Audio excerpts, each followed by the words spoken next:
అయోధ్య రామమందిర నిర్మాణం పూర్తయింది. బాలరాముని విగ్రహ ప్రాణప్రతిష్ఠకి రంగం సిద్ధమైంది.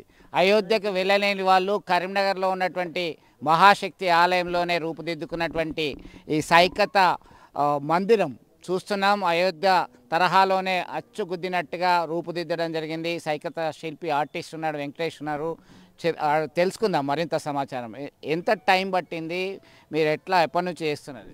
దీన్ని ఒక 3 డేస్ నుంచి ఇక్కడ విగ్రహం తయారు చేస్తున్నాము. కంప్లీట్గా ఇసుక నీళ్ళతోటే ఈ శైతిక శిల్పాన్ని తయారు చేస్తున్నాము. దీన్ని చేయడానికి ప్రత్యేకత ఏంటి అంటే, ఇది అందరం అయోధ్య వెళ్ళి అక్కడ రామమందిరం చూడలేని పరిస్థితి ఉన్నాం కాబట్టి అలాంటి దాన్ని ఇక్కడనే చూపెట్టాలి మన ప్రజలకి, మన వాళ్ళకి అన్న ఆలోచనతోటి మన బండి సంజయ్ అన్న గారి ఆలోచన మేరకి ఏదైనా ఒక కార్యక్రమం చేద్దాము ఈ సందర్భంగా అన్న ఆలోచనతో దీన్ని శైతిక శిల్పం చేద్దామని మొదలుపెట్టినాము. 3 డేస్ అవుతుంది. 3 డేస్ నుంచి కంటిన్యూగా వర్క్ చేస్తున్నాము. అంటే ఎన్ని మీటర్ల ఎత్తున్నది, ఎంత వెడల్పు ఉన్నది? ఇది హైట్ వచ్చేసి 10 మీటర్లు, వెడల్పు 15 మీటర్ల, 10 ఫీట్లు, పొడవు 15 ఫీట్లతోటి దీన్ని తయారు చేస్తున్నాము 3 డేస్ నుంచి. ఎంతమంది కష్టపడుతున్నారు 3 రోజుల నుంచి? ఎంత ఇసుక వాడుతున్నారు మీరు? దీన్ని దాదాపుగా ఒక 10 ట్రాక్టర్ల ఇసుక పట్టింది. ఒక 15 మంది వర్కర్లతోటి నేను స్టార్ట్ చేసినాను. ఇప్పుడు 3 డేస్ అవుతుంది. ఇంకొక 1-2 అవర్స్లో కంప్లీట్ చేస్తాను.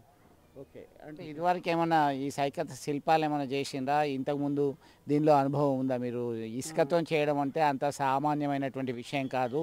మనం ఒకవైపు కడుతున్నాము, మరొక వైపు కింద పడుతున్నది, కూలిపోతుంది. ఇసుక కదా, ఆగది. ఎట్లా చూస్తాం? అదే నేను అంతకుముందు ఆర్టిస్టు, తర్వాత ఇప్పుడు శిల్పి వర్క్ చేస్తున్నాను. గుళ్ళు, గోపురాలు, దేశ నాయకుల విగ్రహాలు కూడా తయారు చేస్తున్నాను. మనుషుల విగ్రహాలు, చాలా విగ్రహాలు తయారు చేసినాం. దేశ నాయకులు అందరికీ విగ్రహాలు తయారు చేసినాను. టెంపుల్ వర్క్ కూడా చేస్తాను. మన దొడ్డి కొమరయ్య కానీ, చాకలైలమ్మ, కొమరం భీము ఇలాంటి దేశ నాయకుల, గాంధీ, అంబేద్కర్ ఇలాంటి విగ్రహాలు చాలా తయారు చేసినాం. సో బాలరాముని విగ్రహ ప్రతిష్ట చేసుకున్నటువంటి సమయంలో అందరి దృష్టి ఒకటే చెప్తుండ్రు, అయోధ్య రామాలయం అని. అయోధ్య రామాలయం అచ్చుగుద్దినట్టుగా మీరు దీన్ని అబ్జర్వ్ చేసిండ్రా? చేసి ఎంత టైం తీసుకున్నారు మీరు?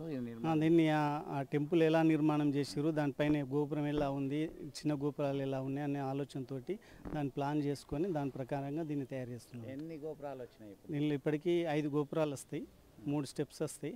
ఇందులో 5 గోపురాలు 3 స్టెప్స్ తోటి దీన్ని తయారు చేస్తాం. ఇది ఇంకో 1-2 అవర్స్లో కంప్లీట్ చేస్తామండి.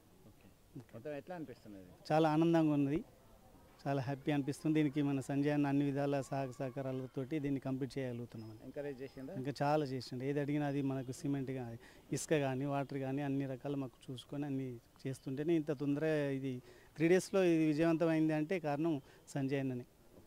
చూశారుగా, 3 రోజుల సమయము, 15 మంది సహాయ సహకారాలతోని అద్భుతమైనటువంటి సైకత మందిరాన్ని నిర్మించడం జరిగింది, అందంగా రూపుదిద్దడం జరిగింది.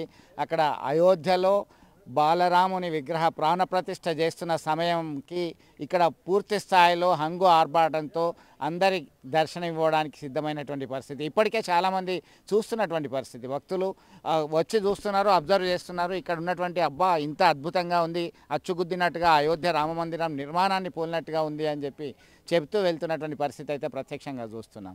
ఇదే ఇక్కడ తాజా పరిస్థితి. వీడియో జర్నలిస్ట్ సుమన్తో కలిసి చంద్రశేఖర్, RTV, కరీంనగర్.